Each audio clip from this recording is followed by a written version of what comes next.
et bienvenue dans un nouvel épisode de Pause Cozy Drink. Ici, on papote création de contenu tout en dégustant une boisson réconfortante. Et aujourd'hui, je suis avec Capitaine Hook. Salut Sandra. Ça va? Ça va et toi? Ça va super, je suis hyper contente que tu sois là aujourd'hui Moi aussi. en tant qu'invité. Je pense que ça va être trop bien. Ouais, Et mon petit doigt m'a dit que tu aimais beaucoup les mochas blancs de chez Starbucks. tout à fait. Donc voici le tien.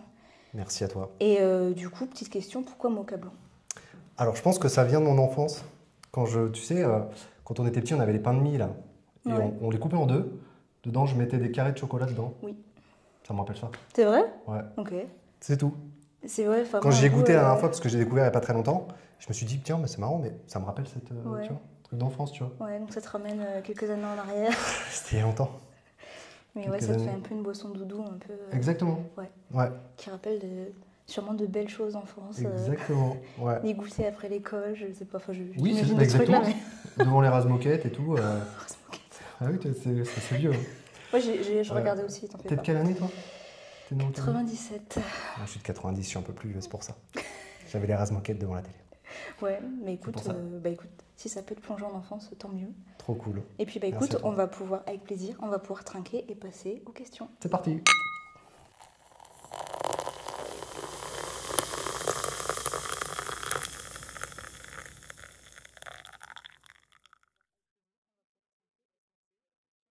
Du coup, on va commencer par une question qui est peut-être beaucoup de monde se pose. En tout cas, moi, je me pose la question. Captain Hook, ça vient d'où? Ouais, alors fallait que je trouve un surnom. Et le côté hook, je me suis dit, en fait, parce que de base, c'était du bise avec fil. Ok. Rien à voir, je voulais lancer des trucs sur un. Enfin, c'était sur TikTok. De base, j'ai commencé sur TikTok. Je voulais me lancer un défi 30 jours pour atteindre 1000 € sur Internet. Ok. En fait, du bise avec fil. Après, je me suis orienté création de contenu UGC. Je me suis dit, il faut que je change du bise avec fil. Pourquoi? Enfin, c'est bizarre. Et c'est tombé sur Capitaine Hook. Je me suis dit un truc un peu décalé, un peu enfantin. Et avec le côté hook, forcément, de création UGC. Et bah, du coup, combinaison et paf. Ok. Voilà, ça vient de ça. Ok, parce que moi, je m'imaginais Peter Pan, un truc comme Oui, ça. bah après, le côté enfantin, tu vois. Ouais, Mais c'est vrai. ouais, bah, c'est lié aussi à ça, le côté justement un peu Ouais. décalé. Et je voulais aussi, je ne l'ai pas forcément mis trop en place sur TikTok et Instagram, mais le côté un peu décalé, etc., je pourrais l'accentuer encore plus. Ouais. Du coup, avec ce nom un peu, tu vois, enfantin, Ok. etc. Parce que c'est vrai que c'est original et finalement, avec la création de contenu, ça fait Ouais, vachement sens. ouais, c'est ce Donc, que je me disais. ouais, donc pas mal Bah, du tout, merci. Captain Hook. C'est gentil. Est-ce que tu peux nous raconter un petit peu ce que tu faisais du coup avant l'UGC? J'étais dans la vente, Ok. j'ai commencé dans la vente. Le commerce de base, j'ai fait la halle aux vêtements, But, Darty, tout ce que tu veux. Et après, je me suis lancé sur Internet en 2017 vraiment. Enfin même 2013 où je me suis lancé sur YouTube jusqu'à 2017 où j'ai lancé un blog parce que je suis un ancien timide. Donc en D'accord. fait j'ai lancé un blog sur la timidité. Enfin, j'aidais les gens justement timides. Alors c'est une autre époque, mais tu sais, j'allais dans la rue pour aborder des femmes. Ok. Et du coup, pour justement apprendre à vaincre sa timidité Ouais. et à se faire confiance. Donc le blog c'était sur ça entre 2013 et 2017. Et après j'ai lancé ma chaîne YouTube sur ça. D'accord. J'ai commencé les vidéos comme ça en 2017 et c'est à ce moment-là que j'ai arrêté le côté vente, quoi, tu vois. Je me suis vraiment Ok. lancé à mon compte en 2017 Ok. avec mon blog déjà de base. J'avais créé des formations, je faisais du coaching, Ouais. tout ça, tu vois. Ce que j'allais te demander, c'était du coup, tu avais oui un rôle de coach et t'aider Ouais. d'autres hommes, du coup, j'imagine. Ouais, sur des la femmes ti- aussi. Sur Parce la... que ouais. au départ, j'ai commencé en séduction et après, j'ai bifurqué sur tout ce qui est confiance, estime de soi, gestion des émotions, tu vois, tous ces trucs-là. Ok. Et du Ouais. coup, tu tendais peut-être sur quelque chose en mode coach de développement personnel? Ouais, Ouais. exactement. Ok. C'était ça. Et ça te plaisait? Ouais. Bah, j'en ai vécu pendant quasiment 5-6 ans, quoi, tu vois. Ouais, quand même, ouais. 2017 à 2023 où j'ai vraiment arrêté. Et puis après, je me suis lancé ce défi, tu vois, parce que c'était très prenant, très émotionnellement. C'est des gens qui ont des vraies difficultés et tout ça. Et j'avais envie de changer. Je suis parti côté B2B, tu vois, travailler avec des entreprises, quoi. Ouais, j'imagine Donc, que ça devait être quand même hyper énergivore Ouais, de se concentrer sur d'autres humains qui ont des problèmes, des traumas. des vrais traumas en Ouais. plus parfois, tu vois, des violences et tout ça, des Ouais. trucs assez durs. Mm. Et je voulais changer aussi. J'avais besoin de faire autre chose, Ouais. tu vois. Quelque chose d'un peu plus dans la performance, tu Mm. vois, pas trop réfléchir sur le côté émotionnel, même si avec le coaching actuellement, il y a quand même ce côté gestion des émotions, confiance en soi, j'arrive pas à signer de contrat, tu vois. Mm. Quand je fais du coaching aussi, on en parlera peut-être après, Mm. mais je fais du coaching et il y a aussi cette notion-là, mais moins présente quand même, tu vois. D'accord. Et du coup, à l'UGC, comment t'as découvert? Par hasard. Bah justement, dans ce défi faire 1000 euros en 30 jours, j'ai découvert l'UGC comme ça par hasard. Je me suis dit, tiens, en fait, quand j'ai arrêté le côté dev perso, je me suis dit, il faut que je me lance un défi qui me donne envie. Et je me suis lancé sur ces 30 jours et j'ai découvert l'UGC, je crois, au bout du 5e jour, un truc comme ça. L'idée, c'était de trouver des business. En fait, c'était plus pour moi me dire, est-ce que je suis capable de repartir à zéro, de réussir à revivre d'une activité en ligne? Et du coup, je me suis lancé, j'aime bien me lancer des challenges pour ça. J'ai ce besoin aussi tout le temps de me dire, ouais, je vais faire ça, je vais faire ça, je vais faire ça. J'explore plein de pistes. Et là, je me suis rendu compte que je pouvais, tu vois, changer de voie. Et j'ai découvert l'UGC au bout du 5e jour et j'ai adoré, tu vois. Et du coup, voilà, paf, 5e jour de challenge, UGC. Ouais. T'as fait quoi, du coup, pour commencer? C'était avec Kikads à l'époque, donc une agence. À l'époque, putain, je me rappelle même plus. Je crois que c'était, ils avaient un groupe sur, pas Telegram, mais un truc comme ça. Je me suis inscrit dessus. Il me dit oui, j'ai un contrat pour toi si tu veux. À l'époque, c'était 80 euros, tu vois. Il cherchait un homme. Ouais. Je dis vas-y, on se lance. Ouais. C'était un truc, un jeu à gratter ou je sais plus, un truc comme Ok. ça. Enfin, à l'époque, déjà, je sais même pas si c'était légal, je suis pas sûr. Ah, je sais plus c'était quoi, merde. Non, les cartes cadeaux, là, le truc avec 290 magasins, je sais pas quoi. Illicadeau. D'accord. Ah, ça y est, je me rappelle. Et du coup, je me suis lancé là-dessus, un contrat. Après, je me suis inscrit sur UG. J'ai contacté des boîtes, etc. Tu vois, des entreprises. Et puis c'est parti comme ça. Ouais, donc ça a été très vite. Assez rapide, ouais. Ouais, et du coup, t'as foncé, t'as pas eu du temps de réfléchir à quoi que ce soit, de ce Ouais. que je comprends. Exactement. Ouais, ouais. Après, c'était pas aussi développé, donc j'avais quand même la partie dev perso. Je gagnais encore des revenus un petit peu. Donc ça a pu me permettre, tu vois, de faire la transition tranquillement. Donc on va dire que bah, j'ai quand même fait plus de 1000 euros. J'ai fait 2500 ou 2700 euros, je crois, en un mois. Avec des business, j'ai fait Boursorama, vente de formation, enfin plein de trucs en 30 jours. Ok, waouh. Et ouais. Et l'UGC, non, je gagnais peut-être 300, j'ai gagné 300 euros Ouais. le premier mois, tu vois. Mais bon, déjà, challenge relevé Oui, par rapport à ton idée de faire du business Ouais. en 30 Ouais. jours. c'est ça.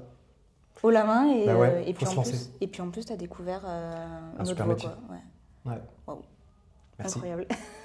Et du coup, t'as commencé donc en 2023.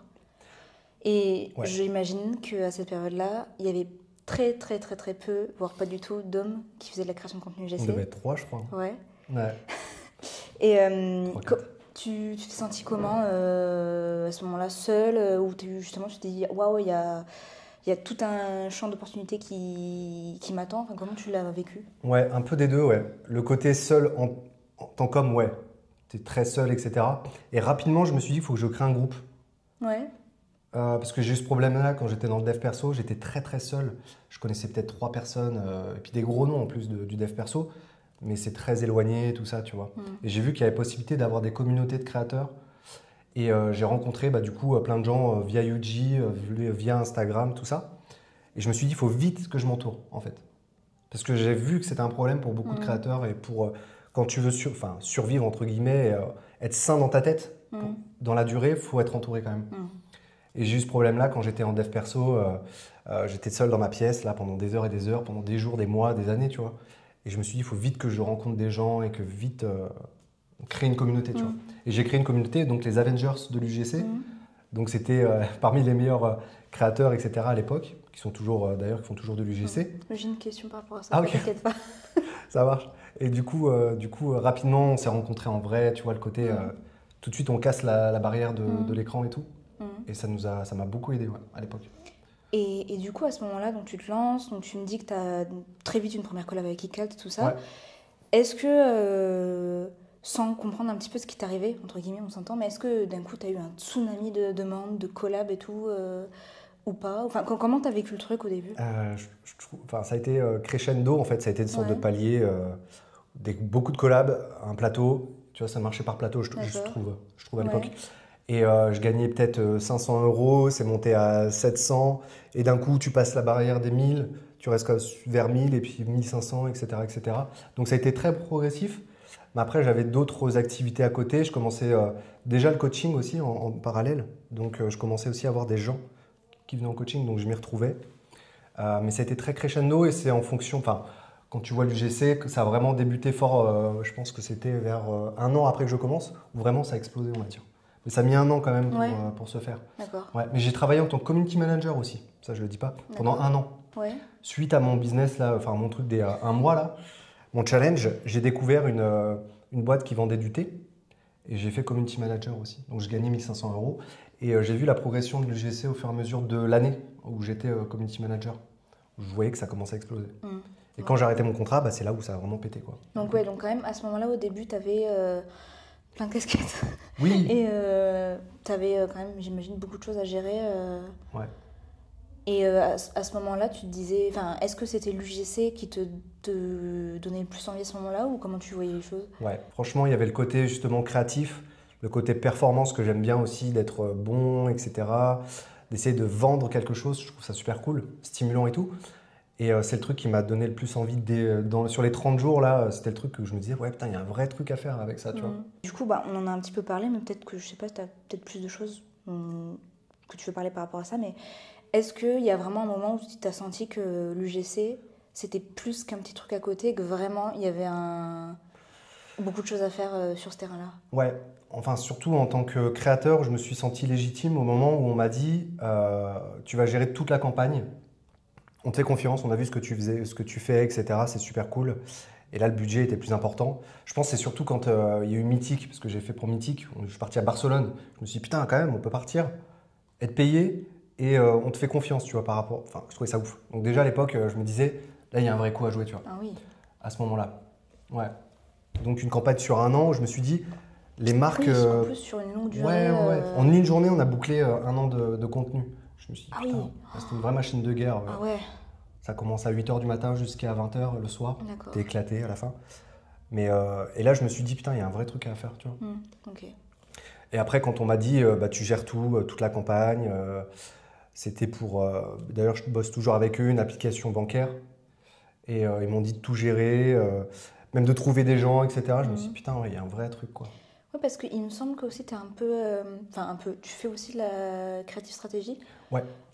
Et Ouais. bah, du coup, ça complète complètement ton rôle de créateur. Et t'aimes bien ça? J'adore. Ouais. Ouais. Mais je pense que quand tu es... Maintenant, avec l'évolution de la création UGC, je pense que tu dois le devenir, créatif stratégiste. Il faut que tu sois capable, en tout cas, d'avoir toutes ces casquettes-là pour vraiment comprendre, justement, l'enjeu marketing, tu vois, de comprendre ce que c'est bah, de convertir, etc., de gérer un montage, de gérer un script, de gérer du sourcing aussi, pourquoi pas, enfin, tu vois, d'avoir du recul, enfin, la distance et tout, pour se dire, oh putain, il y a ça, plus ça, plus ça. Pour être efficace, je pense que c'est important maintenant, tu vois. Comment tu te sens en tant qu'homme dans l'univers de l'UGC? Bah, ça va mieux là d'un coup. Parce que non, on est beaucoup plus d'hommes quand même. Ouais. J'ai créé aussi un groupe, parce que je crée tout le temps des groupes. Ouais. Tout le monde me dit, putain, arrête avec tes groupes, on en a marre. Mais je crée tout le temps des groupes. Et là, j'ai créé un groupe d'hommes, justement, et je vois qu'il y a vraiment un truc. Ma place, comment je me sens bien. Et c'est quoi ta question du coup par rapport à ça? Bah, est-ce qu'il y a eu un moment donné où... est-ce que ça a été facile dans le sens où... à l'heure d'aujourd'hui, l'UGC, il y a quand même beaucoup plus de femmes que d'hommes qui sont là, qui sont créatrices. Ouais. Et est-ce que du coup, ça t'a fait peur? Est-ce que ça a été un point positif pour toi? Enfin, comment tu le vis? Ouais, bah, j'ai toujours été souvent entouré de femmes, même avant, tu vois, dans mes boulots d'avant.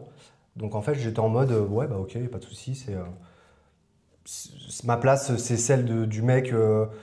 Enfin, ni plus ni moins, j'ai jamais considéré que le fait d'être entouré de femmes, ça change quelque chose en fait, tu vois. Je trouve ça super stimulant et puis en plus, il y a des attraits que les femmes ont, tu vois, sur la créativité, sur l'organisation et tout. Je trouve que chacun a sa place, tu vois. Donc j'ai jamais cherché à me dire, putain, il y a beaucoup plus de femmes ou d'hommes, etc. Et je pense qu'on a chacun nos qualités, qu'on soit un homme ou une femme, tu vois. Enfin, ça m'a jamais posé de problème. Ouais. Mais c'est vrai qu'il y a beaucoup de femmes. Ouais, et moi, je me demande du coup, est-ce que aujourd'hui, c'est pas plus simple? Est-ce que t'es pas... c'est pas plus facile, mais tu sens que c'est une chance d'être un homme créateur, que tu as peut-être plus d'opportunités plus facilement par rapport à... Parce qu'il y a quand même, on va pas se mentir, il y a beaucoup de créatrices. Ouais, c'est clair. Bon, on en parlait avec un pote, il me dit putain, mais nous, c'est compliqué, il y a que des femmes, donc c'est compliqué pour les hommes. Tu vois, il pense l'inverse de toi. D'accord. Et moi, je pense qu'il n'y a pas de bien ou mal, ou tu vois, si tu arrives à trouver, tu vois, ton créneau, etc., une fois que tu l'as trouvé, tu peux... que tu sois... Après, quand tu es une femme, je pense que c'est vraiment compliqué. Ouais. Moi, je suis pas d'accord avec mon pote. Hein. Je lui dis, regarde, on n'est pas beaucoup d'hommes, il n'y a pas beaucoup de concurrence. Qu'est-ce que tu veux de plus? Donc, non, finalement, en y repensant, je me dis que C'est une chance ouais, pour moi d'être un homme dans l'UGC. Puis avec les connaissances que j'ai acquis tu vois, avant, avec tous mes tafs, je me rends compte que j'ai quand même de la chance. Ouais. Et j'ai peut-être une avance sur certaines qui débutent et tout, il y a de la concurrence, comment se démarquer, etc. C'est super dur. Je peux comprendre que ça soit compliqué pour certaines. Ouais. Franchement. Ouais, c'est sûr qu'il faut se différencier, Bah ouais. faut apporter sa touche, vraiment ce truc que personne n'a. Ouais. Et j'ai l'impression que oui, de semaine en semaine, il y a de plus en plus de personnes qui se lancent. Et c'est bien, Bah oui. c'est cool. Il y a de vraies opportunités à obtenir, mais c'est quand Faut même... s'accrocher. ouais, faut s'accrocher. Quand tu es une femme de 22 ans, ou, enfin dans la vingtaine et tout, je vois le nombre de filles qui arrivent tous les jours. Et c'est pour ça que comprendre le marketing et tout ça, c'est ce que je disais juste avant, d'avoir plein de casquettes, c'est ça qui t'aide à te différencier. C'est pas tant en tant que créatrice de contenu, je pense que chacune a sa personnalité, mais tu te différencies par rapport au branding, à toutes ces choses-là. Et c'est mon avantage à moi, que je sois un homme ou une femme. Avant ça, j'ai fait du branding, j'ai fait du marketing, donc mon avantage il est plus là, tu vois, c'est pas lié au sexe. Il y aurait beaucoup plus d'hommes, je galérerais plus, mais peut-être que je ferais tout pour me différencier, peut-être différemment. Mais c'est vrai que j'arrive pas à me mettre à votre place, franchement. Comme tu as fait du marketing, du branding, est-ce que tu trouves que... Est-ce que tu t'en sers de ça aujourd'hui? Juste le Capitaine Hook, tu vois, l'univers, etc., que je cherche à créer autour de ça. Après, je l'accentue pas, mais parce que j'en ai pas spécialement besoin pour l'instant, parce qu'il n'y a pas beaucoup d'hommes. Donc du coup, mais j'accentuerais plus dessus si j'avais besoin de me différencier encore plus. Mais je m'en sers surtout sur la manière de communiquer avec ton client, toutes ces choses-là. Enfin, c'est aussi du marketing, tu vois, à mon sens. La manière de présenter un projet avec un Canva joli, en expliquant où est-ce que tu veux aller avec ta stratégie de contenu, toutes ces choses-là, c'est ce que j'ai appris avant, tu vois. Et heureusement que je connais tout ça parce que c'est vrai que c'est beaucoup de choses. C'est des détails qui font la différence finalement. Ben oui. Ça, ne serait-ce que pour ton impact ou ta crédibilité, je pense que ça fait la diff, quoi. C'est clair.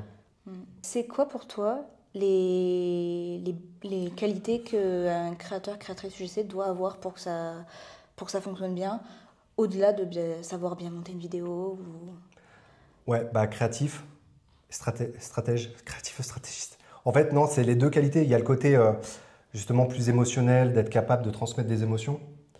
Mais il y a aussi l'aspect stratégique qui est super important, de comprendre dans ta trame, etc., qu'est-ce que ça implique, qui tu cherches à cibler, comprendre vraiment l'audience qui est en face, tu vois. Je pense que c'est autant important que la partie créative et la partie stratège. Il faut vraiment que ça se combine, ça soit du 50-50, tu vois, à mon sens. Donc ça, et puis le côté être capable d'être polyvalent, peut-être maintenant... Il y a deux écoles. Il y a le côté niche ou le côté polyvalent. Je sais qu'il y en a qui ne sont pas d'accord. Toi, tu serais plus... Moi, je suis de ton côté.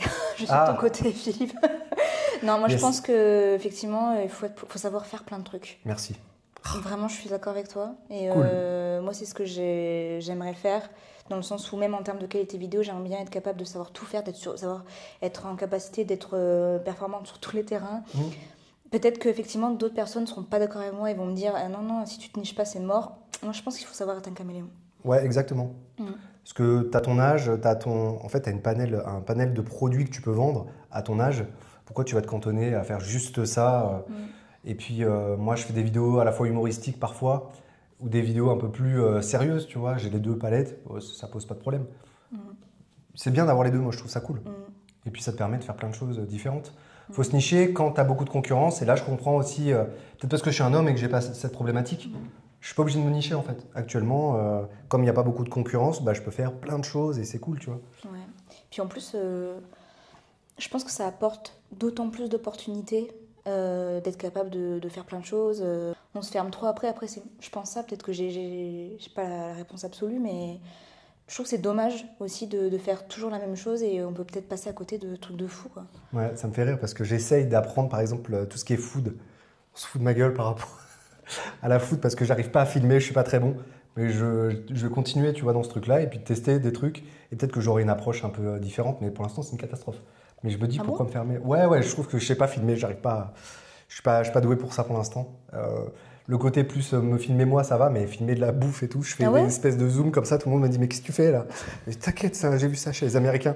C'est vrai que le résultat n'est pas dingue, mais je vais continuer dans la voie, rien à foutre. Non mais je trouve que c'est vraiment une réalité de pas faire boomer dans le contenu qu'on fait. Ouais. Des fois, selon comment c'est et tout, même ne serait-ce que Des fois, je trouve que les plans qui bougent trop, ça fait un peu trop boomer. Je me dis non, non. Ouais, bah c'est ce que je fais actuellement. Mais vous inquiétez pas. Je dis pas On que en t'es un parle dans. boomer. Bah tu peux, non mais tout le monde se fout de ma gueule autour de moi, mais qu'est-ce que tu fais là? Non, mais c'est pas facile. C'est super dur. Elle la fout de respect. Pour le coup, c'est une vraie niche, la Ouais, food, par contre, il faut que je fasse un truc humoristique, mais avec de la bouffe. Je sais pas si. Je sais Mais pas c'est si bien, ça là. peut. Après tu testes, c'est bien. Je vais essayer. On verra. Je te promets rien. On va suivre Capitaine Luke sur les contenus food maintenant. Je sais pas si ça vous donnera envie de manger, mais au moins on se marre. Aujourd'hui, tu partages beaucoup de conseils, tu formes, tu structures, notamment avec On se lance. Oui. Est-ce que tu peux nous en dire plus? Après, j'ai un peu stoppé là, j'ai un peu ralenti. Ok. Mais l'idée, c'est ce que je te disais juste avant, c'est d'être structuré dans son boulot. Le côté, parce qu'il y en a beaucoup qui aident les jeunes créateurs. Moi, je suis un petit peu dans la gamme du créateur qui sait faire des vidéos, qui sait monter, qui commence à écrire des scripts, mais qui veut vraiment se professionnaliser sur son branding, sur sa prospection, sur son offre. Et c'est ce qui manque, je pense, pour l'instant. Et en plus, avec l'IA, etc., on voit bien que tout ce qui est montage, etc., on va avoir des facilités. Mais derrière ça, par contre, le côté offre, faire une offre qui se vend aux marques, etc., un vrai accompagnement, ça, c'est un truc qu'on ne sait pas faire parce qu'on ne l'a pas appris, quoi, tu vois. Et ça, c'est un truc que moi, j'ai appris à faire avant, donc que je veux, que j'enseigne. C'est pas que je veux. Pour l'instant, j'ai eu 11 coachés sur 3 mois à chaque fois. Pas mal. Et du coup, je leur enseigne justement à se vendre davantage, quoi, avec des vraies offres. Et de la prospection aussi, parce que ça, on peut en parler, mais c'est aussi un truc... Il n'y en a pas beaucoup comme ça, tu vois. Essayer de le rendre intéressant, tu vois, c'est compliqué. Mais le rendre ludique. Et je sais qu'il y en a beaucoup, quand on se dit prospection, bah, d'urticaire, quoi, direct. Ouais. C'est ton cas, non? J'ai l'impression que quand je parle de prospection, non, franchement, c'est pas simple. Hein. J'en fais un petit peu, chiant. mais... C'est chiant. C'est pas facile. Puis encore une fois, quand tu as 500 personnes comme toi qui se prospectent la même marque, tu le sens bien que c'est dur. Hein. Et de le faire différemment, ça s'apprend, mais c'est pas facile. Et il faut se mettre dans un état d'esprit particulier. Et c'est vrai que d'envoyer des mails, moi c'est un truc que j'apprends pas, tu vois, d'envoyer des mails, etc. J'ai une approche plus justement où tu vas chercher à envoyer une vidéo. Donc c'est du batch shooting, c'est le fait d'envoyer à la même catégorie de marque, enfin genre des aspirateurs, tu envoies la même vidéo, tu changes juste une phrase où tu parles de la marque précisément. Et après tu envoies. Et il y a beaucoup plus de résultats. C'est moins chiant qu'un mail. En plus, tu fais des vidéos, donc c'est cool. Et le taux de réponse, il est beaucoup plus important. Donc, tu as des méthodes de prospection qui peuvent être ludiques, que tu peux apprendre aussi aux gens. Tu sais que j'ai mon amie Vanina qui m'avait parlé à l'époque de toi, effectivement. Il me semble que tu avais fait une newsletter ou un truc comme ça par rapport à la vidéo. Et je l'ai fait. Et j'ai collaboré avec la marque de mon influenceuse préférée. C'est vrai? C'est ça, ouais. J'ai fait une vidéo que j'ai mis sur YouTube. Bon, après, j'ai fait avec mes moyens du bord, mais j'ai fait une vidéo, je lui ai expliqué pourquoi je voulais bosser avec elle. Trop bien. Et je lui ai envoyé, j'avais fait aussi une vidéo pour le plaisir avec un produit que j'avais déjà de sa marque. Je lui ai envoyé, ça a marché et j'ai collaboré avec elle. Donc, comme quoi. Ah, bah, trop cool. Ouais, ou faire un loom par exemple, un truc qu'on ne fait pas. C'est pareil. Tu vois, c'est un truc, c'est tout bête. Tu fais des vidéos, pourquoi pas faire une vidéo de prospection, tu vois. Et c'est très rapide, c'est ludique. La personne arrive sur ta vidéo, elle peut cliquer en haut à droite sur ton portfolio et puis ça va beaucoup plus vite. Et quand on t'envoie un mail en disant j'ai une vidéo faite spécialement pour vous, est-ce que ça vous intéresse? Bah, le taux de réponse il est déjà plus intéressant, quoi.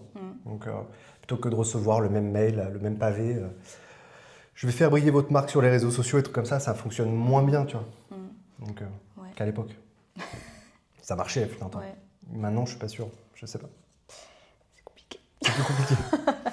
Après, mais ouais, c'est vrai que du coup, tu partages plein de tips qui sortent un petit peu, enfin, pas qui sortent de l'ordinaire, mais si qui des approches en tout cas un petit peu plus différentes pour aider du coup les créateurs à se lancer ou à évoluer dans le JC.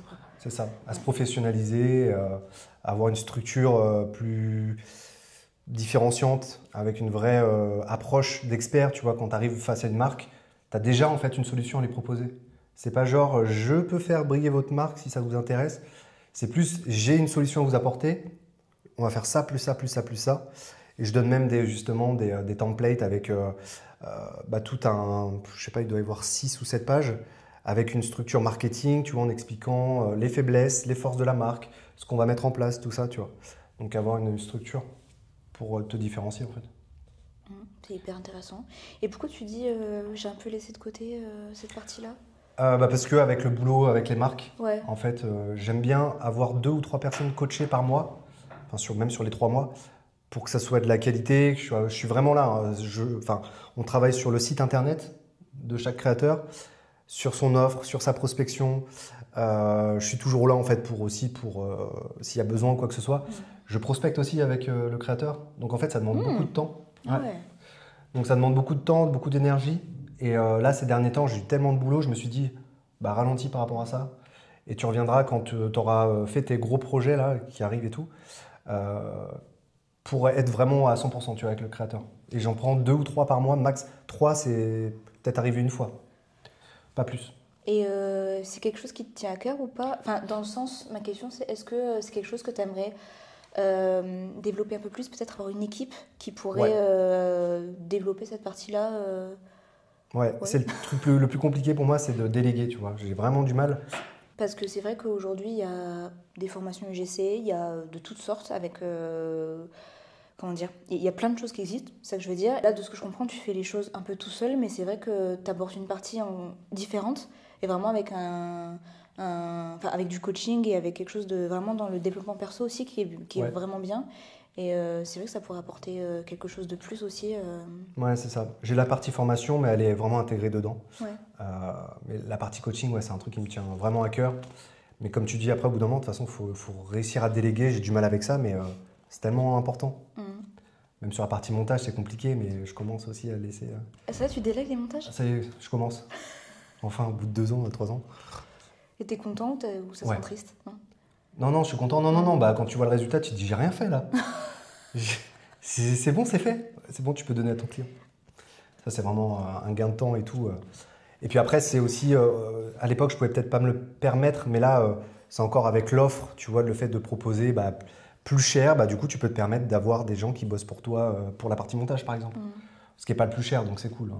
Typiquement, moi, la partie montage, ça me rendrait triste, je crois, de la déléguer. C'est vrai? Ouais. Il y a un plaisir aussi. Après, j'espère être évoluer et arriver à un niveau où je pourrais déléguer des choses, et peut-être notamment le montage, on ne sait pas, parce que c'est quand même bon signe quand tu commences à déléguer dans ton business.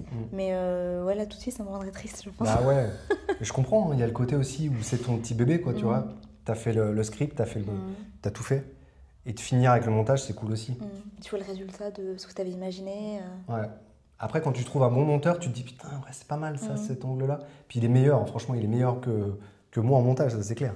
Donc je me dis putain, l'enfoiré, comment il a fait ça? Il est fort. Donc c'est cool.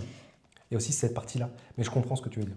Est-ce que tu es du genre stressé, toi? Donc tu m'as dit que coach dev perso, tout ça. Je me dis peut-être que ça t'a aidé. Mais est-ce que quand même, parce que j'imagine que là, ces dernières années, tu as développé plein de trucs et tu as évolué, mais est-ce que justement, toute cette vague d'opportunités et tout ça, est-ce que ça te stresse ou pas? Par exemple, le tournage que j'ai fait récemment dans un hôtel, j'aurais été incapable à l'époque, mais j'étais stressé de fou, je bafouillais, je recommençais 50 fois. J'ai encore cette partie-là, mais je me dis que ça veut dire que j'ai pas tout découvert et je suis pas encore capable de tout faire. Enfin, je suis pas encore capable de tout faire avec toutes mes capacités, tu vois. Donc je suis encore stressé, je bafouille encore tout le temps devant la caméra. Ça arrivera toujours, ça je pense, je sais rien. C'est mort ça, on peut pas faire autrement. De recommencer la scène 50 000 fois. Donc il y a des trucs qui me stressent encore, ouais. Et justement, je recherche ça aussi, de me dire, ah putain, ça me stresse, faut que je le fasse, tu vois. Mais c'est dur, hein. Non, il y a encore beaucoup de trucs qui me stressent et que j'ai pas encore fait, qui me font flipper encore. D'être face à une équipe de tournage, par exemple, ça fait flipper. Hein. Ouais, quand tous les regards sont devant toi, que tu dis, faut pas que je me loupe, il y a beaucoup d'argent en jeu. Putain, vas-y, fais là ta scène, là, parce que ça fait 6 fois que tu recommences, t'es en mode, là, la calvitie, elle transpire, c'est ça. C'est chaud. Donc... Ok. Tu vois, ça me rassure. Parce que, il n'y a pas de... Parce que moi, je suis une angoissée. Ouais. Voilà, pour ceux qui ne le savent pas, je suis très angoissée, moi, dans la vie. Ouais. Et je me dis peut-être que... Enfin, quand on est angoissé de base, de toute façon, ça peut donner que ça, mais je me dis... Enfin, toi, en tout cas, d'extérieur, ça se voit pas du tout. Ah ouais? Puis même que tu me dises que tu es timide et tout, ça me fait sourire parce que ça se voit pas. Et bon, bien sûr... faut avoir une certaine posture. Les réseaux sociaux aussi, on montre ce qu'on veut. Ouais, grave. Mais c'est rassurant quand même de se dire que derrière, Ouais. enfin, bien sûr, derrière il y a un humain, mais quand même, faut le souligner. C'est la répétition qui fait ça, le fait de recommencer. Je pense que si je faisais pas du GC pendant 1 an et que je reprenais, ça serait horrible. C'est pour ça que je me dis, la prochaine étape, c'est de faire avec une équipe. Donc j'ai fait avec Mythique, on a fait avec les hôtels et tout. Mais au départ, à Mythique, j'étais pas bien, quoi. Et puis en répétant, je pense que, mais c'est un muscle, hein, je pense que c'est. Ouais. Donc il faut continuer tout le temps, mais je serais toujours stressé, c'est sûr. Enfin, je vois pas comment je peux faire autrement. Mais parce que tu te rends compte de l'enjeu et c'est important. Mais par exemple, là, oui, je suis pas stressé parce que je sais pas, j'ai jamais été trop stressé, je pense, pour ce type de. Enfin, pour une discussion, j'ai l'impression de le prendre comme une discussion. Mais c'est une discussion. Bah oui, je vois pas de caméra pendant temps. Donc voilà. Ok. Mais en tout cas, c'est rassurant, je trouve. Cool.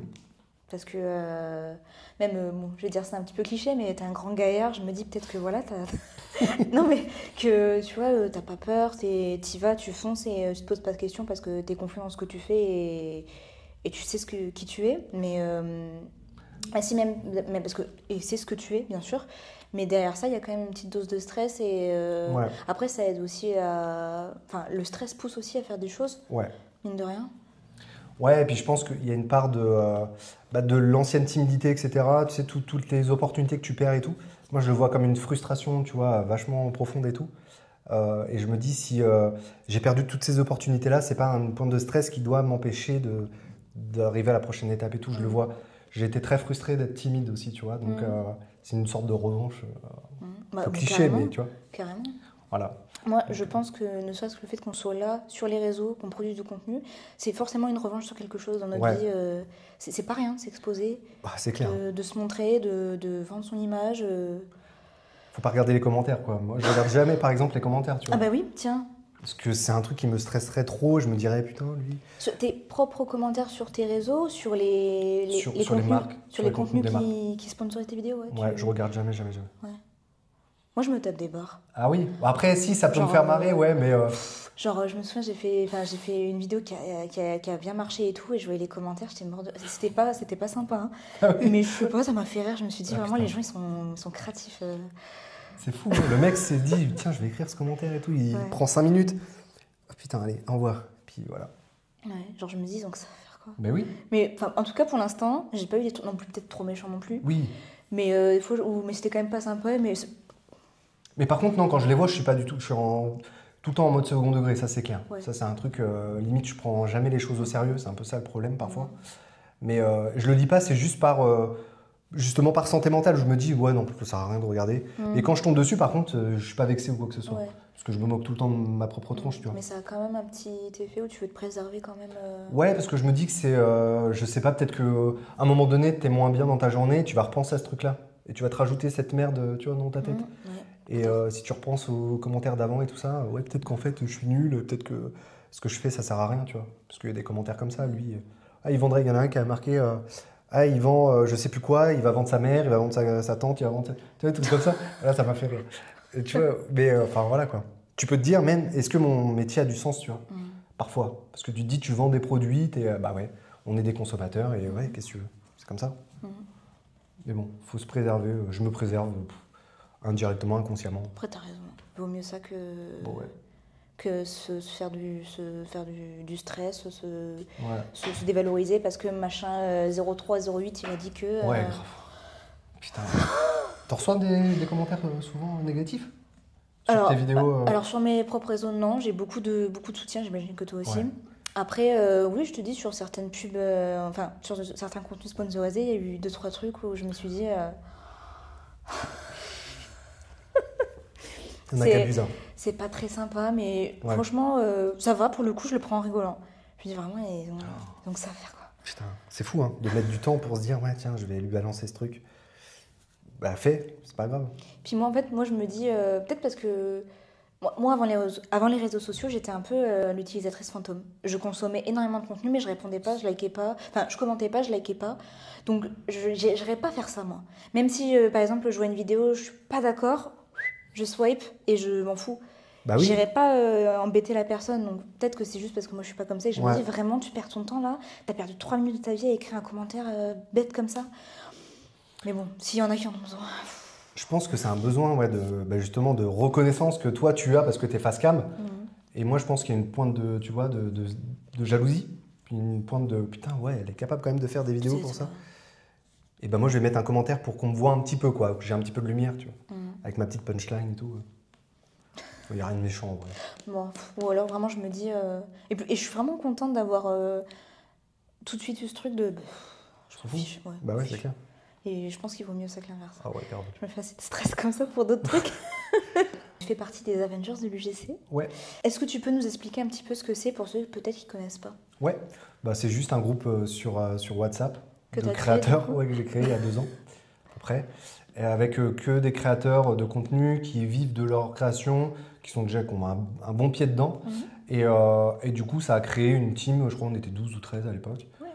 Et bon, ça s'est un peu réduit, forcément, avec les affinités, avec les gens qui quittent l'UGC, qui quittent le groupe. Parce que bah, y a des personnalités fortes quand même dans les UGC, dans les créateurs. Dans les Avengers, il y en a. Hein. Okay. Donc voilà, et ça passe pas forcément avec tout le monde. Mais du coup, on s'est créé une sorte de groupe comme ça, et chacun a ses qualités, chacun a voilà, ses super pouvoirs, tu vois. Genre. Et du coup, l'idée, c'était vraiment d'avoir un groupe, tu vois, soudé de gens qui font et qui ont à peu près le même niveau, pour qu'on soit raccord, qu'on puisse s'entraider aussi. S'il y a des collabs, tiens, tu peux me dire, tu peux mettre en contact avec un tel ou un tel. Et du coup, bah, on a fini par faire des rencontres. Il y a eu l'apéro GC où il y avait quasiment tous les Avengers qui étaient là, dont Jordan en fait partie, il fait partie des Avengers. Et du coup, bah voilà, ça a noué une amitié au final avec ses créateurs. Parce que du coup, j'allais te demander, à la base, j'imagine que c'était pour avoir vraiment un groupe de soutien, des gens avec qui partager des galères dans le métier. Est-ce que vous travaillez ensemble sur certains projets? Enfin, comment ça a évolué ce groupe aujourd'hui? Justement, comme je te disais tout à l'heure, au mois de septembre, donc il y aura des Avengers avec qui on va faire quelque chose, dont le monteur dont je te parlais. C'est un Avengers en fait. On va travailler là-dessus sur un week-end de 2 jours et chacun aura ses qualités en tant qu'Avengers. Maintenant, c'est plus des amis et c'est des gens avec qui ça fait 2 ans, on discute tous les jours. Il y en a avec qui j'ai noué plus que des amitiés et voilà quoi. Et du coup, bah voilà, ça a créé ça quoi.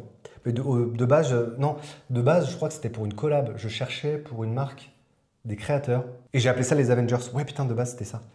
Et j'ai créé le groupe, j'ai regardé les profils qu'il y avait un peu sur UG, Instagram, et je les ai balancés sur le groupe. Et au final, bah, ça a bien pris. Et après, j'ai rajouté des gens, etc. Machin. Et de base, c'était pour une collab. C'est vrai, putain, j'avais zappé ce détail. Voilà. Et ça a noué des amitiés au final. Ouais, bah, de toute façon, dans l'UGC, c'est ça que je trouve génial. Une vraie belle communauté. Ouais, et puis, moi, je dis toujours, je suis trop heureuse parce que je me suis fait plein de copains, plein de copines. Bah oui. Et plus de copines, je pense. Plus de copines. Quand tu vois les apéros. Mais je suis contente parce que c'est des gens, j'aurais jamais pu les connaître et nouer des liens. Ouais. Et je trouve ça fou. Ouais, des gens avec justement des âges différents, des domaines. Exactement. Et c'est super important parce que je pense qu'on est créateur, mais il faut aussi se voir comme entrepreneur, tu vois. Ouais. D'avoir des gens qui sont autour de toi quand ça va mal, quand t'as pas de collab, ça arrive des fois d'avoir des trous de quelques jours où tu te dis putain, il n'y a plus rien. Et d'avoir des gens qui sont là pour te dire vas-y, continue comme ça. On n'a pas ça, tu vois, quand, je sais pas, ta famille, si tu as des entrepreneurs, tu vois. Non. Mais souvent, on n'a pas d'entrepreneurs autour de nous. Des gens à leur compte, c'est compliqué. Donc, ouais. Et c'est vrai que pour se redonner un coup de boost, même pour... moi, je sais qu'au début, je manquais pas mal de confiance. Et j'avais besoin aussi d'avoir des personnes qui maîtrisaient le sujet et qui pouvaient me dire si ma vidéo, elle était cohérente. Rien que ça, tu vois, c'est cool. Ah bah carrément. Que d'être vraiment seul et de se dire, bon, s'il faut, là, je fais des faux pas, mon contenu, peut-être qu'il il est naze. Alors qu'en fait, non. D'avoir le recul et tout, des fois, c'est pas facile. Ouais. Et justement, des moments où c'est plus compliqué, on en a tous, tu vois. Des moments où tu es fatigué, des moments où tu stresses, un coup de moins bien. Et d'avoir des gens derrière toi qui te disent, bah non, c'est bien, continue, pas de souci. C'est cool. Ouais, c'est important. Ouais. Tu l'as évoqué tout à l'heure. De mon point de vue, pas mal de gens se méfient de l'IA. Et j'ai vu que toi, tu l'intègres dans tes contenus. Ouais. Et est-ce que tu fais ça pour tester ou est-ce que c'est vraiment une envie de l'intégrer au fur et à mesure dans ta stratégie, tes contenus, je sais pas. Ouais, il y a un côté un peu flip en mode, qu'est-ce qu'il va réussir à faire? Est-ce que je vais être remplacé? Peut-être il y a un petit peu ce côté-là. Mais je pense sincèrement que je le fais parce que je pense qu'on ne pourra pas être remplacé à 200%. Je prends un exemple, quand tu fais du local, je vois mal l'IA, et puis il y en a qui s'en foutent complètement, des boîtes qui veulent pas avoir affaire à ça, mais de l'intégrer dans ton process et tout, je trouve ça trop bien. Donc il y a un petit peu de peur où je me dis putain, est-ce que je peux être remplacé ou pas? À un côté, la créativité, elle est fois 1000 tu vois, avec ça. Donc je suis le cul entre deux chaises pour l'instant, mais pour l'instant je considère ça comme un gain de temps, un gain de créativité, un gain de tout quoi. Je l'utilise quotidiennement et pour l'instant c'est un allié, on verra si c'est un ennemi tu vois, dans quelques temps. Et là, à l'heure d'aujourd'hui, tu proposes des contenus avec un peu d'IA? Je commence. Parce que j'ai vu sur tes réseaux, tu l'utilises un petit peu, tu t'amuses beaucoup avec, tu fais des trucs vachement sympas. Est-ce que les marques, elles sont friandes de ça ou... Il y en a, ouais. Il y en a certaines qui veulent remplacer les humains et du coup, tu sais, avec les fameuses IA ou Facecam, c'est VO3, c'est Google qui fait ça maintenant, où tu peux avoir du Facecam comme ça, avec vraiment, là je pourrais être une IA, tu vois. Est-ce que c'est pas une IA qui a... Oui, peut-être que je suis une IA. Le mec, il commence à bugger. Oui, je suis une IA. Mais désolé, j'ai été démasqué. Donc non, moi je le vois plus comme un allié. Je pense que quand tu es capable de l'utiliser, mais par contre, il faut avoir toujours une avance sur les autres par rapport à ça. Donc il faut toujours tester et essayer d'avoir le truc en plus pour pouvoir te différencier avec. On voit par exemple l'IA, là je veux l'utiliser avec un client. Ripple, c'est une application. En fait, je voudrais utiliser un robot. C'est parce qu'ils ont un assistant personnel, enfin une assistance IA, je vais y arriver, où justement j'aimerais le mettre en avant dans une vidéo. Donc vraiment un robot qui parle aux gens, tu vois, et qui crée sa propre UGC. Ok. Et parce que là, ça s'y prête bien, puisque c'est une IA qui est intégrée dans la solution. Mais par contre, il faut y réfléchir. Et puis là, actuellement, l'IA, tu es obligé quand même d'utiliser plein de prompts. Tu es obligé de vraiment la travailler beaucoup pour que ça soit pertinent. Donc pour l'instant, je me dis qu'il y a plein de gens qui ne savent pas utiliser les IA comme il faut. Peut-être qu'au bout d'un moment, ça sera quasi automatique. Donc là, ça va être problématique à ce moment-là, quoi. Mais là, actuellement, il faut y réfléchir. Il faut être, avec les prompts et tout, il faut être nickel pour que ça passe bien, pour que ça soit cohérent. Je ne sais pas si j'ai répondu à ta question. Si, tout à fait. Ok. Et justement, est-ce que je change de jambe parce que je sens plus. Vas-y. Oh, ah ouais, avant d'être 17h? Oh purée. Ah vache. Bon, on va s'arrêter alors sur cette question. De toute façon, il reste 3 petites questions là. Ok. Alors. Je vais essayer de faire vite. Non, t'inquiète. Donc, toi qui t'es lancé plutôt tôt dans l'aventure UGC, est-ce que tu trouves que ça a évolué depuis tes débuts? Ouais. Déjà, comme je disais, le nombre de casquettes que tu dois avoir. En termes de prix aussi, ça a bien évolué aussi. Genre, j'étais peut-être à 80 € à l'époque. C'est du x4 peut-être maintenant, j'en sais rien, pour une vidéo. Donc, la capacité à avoir plus de liberté, je trouve qu'on a beaucoup plus de liberté maintenant, avec le temps. Je sais pas les jeunes créateurs comment ça se passe pour eux, mais moi actuellement, je vois que j'ai beaucoup plus de champ libre par rapport à ça. On me dit, vas-y, gère le truc, tu te débrouilles. Donc voilà, c'est plus sur ça que ça a évolué en fait. Il y a plus de considération des marques, je trouve, aussi. Elles se disent, ouais, j'ai quelqu'un qui a fait tant de vidéos, qui sait ce qu'il fait, ok. Qu'à l'époque, c'était plus... Ils t'envoient des briefs, des scripts hyper détaillés, mais des trucs mal faits en plus, tu vois. C'est pas du tout ludique et tu comprends rien du tout. Maintenant, il n'y a plus ce truc-là, il y a plus le côté fait, tu vois. C'est bien. Ouais, grave. Parce qu'au moins, non seulement, j'espère, ça fait moins d'aller-retour avec les marques. Il y a moins, ouais. Et puis en plus, toi, tu peux vraiment déjà montrer ta personnalité et puis être hyper créatif. Donc, Ouais, je trouve, ouais. Tu peux être beaucoup plus créatif et beaucoup plus... Puis c'est con, Facecam, ça se voit, hein, quand t'as un script qui est hyper chiant et comme ça, t'as un prompt et tu dois... Oh putain, des phrases horribles qui te correspondent pas, mais c'est... Puis ça se voit en pub et puis là, on se dit, mais qu'est-ce qui est... On voit que t'as un texte, mec. C'est vrai que des fois... C'est comme ça, mais typiquement, dernièrement, j'ai dû refaire des voix off parce que je connaissais pas le mot. Et du coup, je l'ai pas mal prononcé, je savais pas. Dichotomie, quoi? C'est quoi ça? Et du coup, c'est pas grave, hein. Ça aurait pu être plus embêtant et tout, des rushs à refaire et tout, mais des fois, on tombe sur des scripts qui sont un petit peu, un peu durs. Mais oui, moi, souvent, je demande maintenant aux marques de me le prononcer, de m'envoyer un vocal. Comment on dit le nom de la marque, tu vois, par exemple? Oui, oui. Ça arrive souvent où tu te dis, non, faut pas le dire comme ça. Donc maintenant, j'essaye. Moi, c'était quoi? Ureacus. Et j'avais dit, non, c'était Eurychus. Et moi, j'avais dit Ureacus tout le long. J'ai dû recommencer tout. Bah, je sais pas, Ureacus, c'est stylé. Non, Eurychus. Oh, putain, c'est pas possible. J'ai tout recommencé. Eurychus. Eurychus. Ok. Ureacus. Bah écoute, on va pouvoir passer à la dernière partie de cette interview, donc c'est le dernier sip. Donc c'est parti.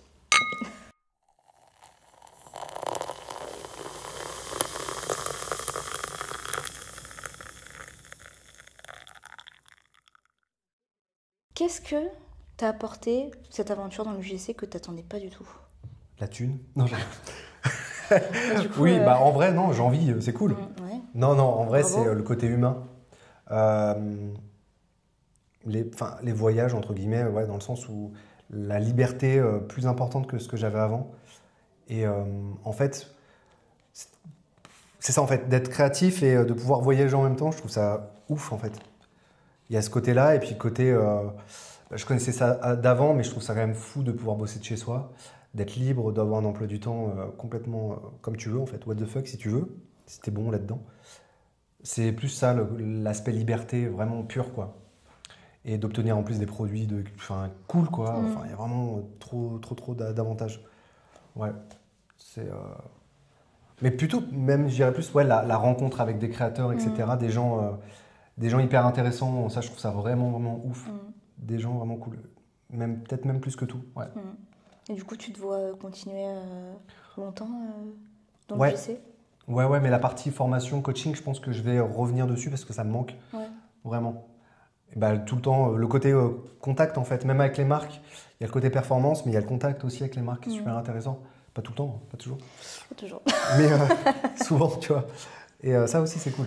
Ok. Tu vois. Et du coup, pour finir, j'aimerais bien que tu me partages quelque chose qui t'inspire au quotidien. Donc ça Ok. peut être un bouquin, un film, une série, une musique ou quelqu'un, peu Ok. importe. Et ça peut être plusieurs choses. Ok, je dirais le bouquin qui m'a le plus marqué, moi, c'était Pouvoir illimité de D'accord. Anthony Robbins. J'ai commencé avec ça. J'étais à la... Je sais pas si j'en ai encore beaucoup de temps, mais en gros, j'étais à la caisse. J'ai commencé mon premier taf, c'était à la caisse de la piscine. Ok. Et dans ce bouquin, ça t'apprend en fait à, par exemple, un truc tout bête, la synchronisation. Tu vois, donc, par exemple, merde, tu te tiens comme ça. Le fait de se synchroniser à quelqu'un, ça t'aide à rentrer en contact avec cette personne. Et ça t'aide à toi-même te sentir mieux, tu vois. Et en fait, le truc qui est important au quotidien, c'est justement, comme on parlait de stress, de trucs comme ça, etc., de tous les jours, essayer de faire quelque chose qui va te... Tu vois, par exemple, quand tu discutes avec quelqu'un, le fait de te synchroniser avec elle, du coup, ça va te déstresser. Et ça, c'est un bouquin qui m'a beaucoup aidé, en fait, justement, à avoir des routines au quotidien qui m'aident à me sentir mieux en répétant les mêmes gestes, en répétant les mêmes choses. Et comme on disait tout à l'heure, le fait de recommencer les choses encore et encore, ça renforce comme un muscle. Donc ça, c'est un bouquin qui m'a beaucoup aidé à l'époque. Ok, bah, je le connais pas, il a l'air chouette. Ouais, c'est de la PNL, de la programmation Ah bah neurolinguistique. oui. Ok. Ouais, Ok. avec Tony Robbins, donc qui est hyper fort. Ok. Voilà. Ok, bah écoute, merci beaucoup. Merci à toi. Je mettrai de toute manière le lien vers le bouquin si ça vous intéresse. Ouais, Et grave. puis, écoute, ça m'a fait super plaisir de t'avoir Moi en aussi. tant qu'invité aujourd'hui. Merci beaucoup à toi. Bah, merci beaucoup pour toutes les réponses que tu m'as partagées. J'espère. Et puis, je mettrai aussi l'arrobase de Capitaine Wu pour que vous puissiez le retrouver sur les réseaux sociaux. Ce sera aussi en légende de cette vidéo, vous inquiétez pas. Et en tout cas, j'espère que vous avez aimé cet épisode. Si c'est le cas, n'hésitez pas à mettre un petit commentaire, un petit like et peut-être le partager, ça fait toujours plaisir. Et je vous dis à la prochaine.